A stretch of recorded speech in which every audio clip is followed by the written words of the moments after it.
Guys, meron na naman akong ituturo sa inyo. Alam nyo ba kung paano to gawin? Bumili pa talaga ako ng hair straightener. Bagong-bago pa lang to. Kahapon lang to dumating, guys. Kaya eto, itatry natin. Kung ikaw ay fuzzy wire flower maker, ayan, good investment talaga to, guys. Lalo na at nagpapaganda to sa mga bulaklak. Maraming klaseng bulaklak ang pwedeng magawa gamit lamang ito, guys. Pero ngayon, simulan muna natin dito sa leaves na to. Kumuha nga ako dito ng 3 green na fuzzy wire. Gagawin natin tong pang filler sa ating bouquet.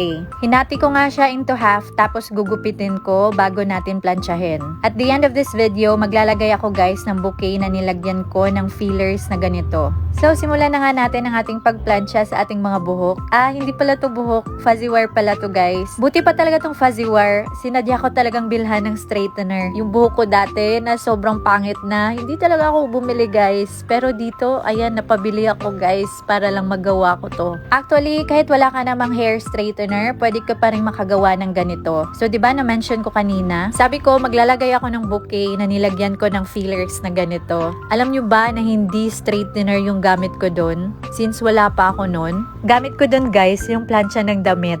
O diba, kailangan lang natin maging resourceful para makagawa tayo ng mga ganito. Pero para less hassle na, guys, nag-invest na talaga ako sa hair iron kasi alam kong hindi lang itong pwedeng paggagamitan nun. For sure, marami pa akong bulaklak ang pwedeng magawa using it. So dito banda, guys, kinat ko na nga yung dulo para maging matulis siya. Para mukha talaga siyang dahon-dahon, guys. Feeling ko sa lahat ng fillers na ginawa ko, guys, ito yung pinakamabilis gawin. Sobrang dali lang talaga to gawin, guys, at napakatipid pa to sa fuzzy wire. Biruin mo yun, 3 fuzzy wire, 2 fillers na yung magagawa mo dito. Dito banda, guys, kumuha nga ako ng stick and aayusin na natin siya. Kailangan lang natin ganituhin at lagyan natin ng floral tape, guys, para maging intact siya dyan.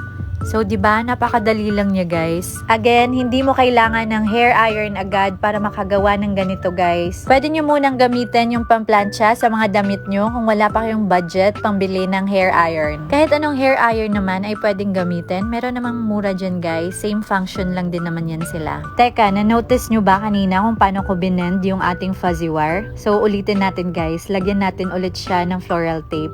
O diba, ang dami kong sat-sat kasi kaya hindi ko na naturo sa inyo kung paano yun. So, ganito lang yun, guys. Swipe nyo lang yung ating fuzzy wire, tapos i-bend nyo pataas. Ganito. O diba, ang dali lang niya. So, mukha na talaga siyang dahon-dahon sa dagat. And andito pala yung bouquet, guys, na nilagyan ko ng ganyang fillers. Thank you so much for watching. Bye!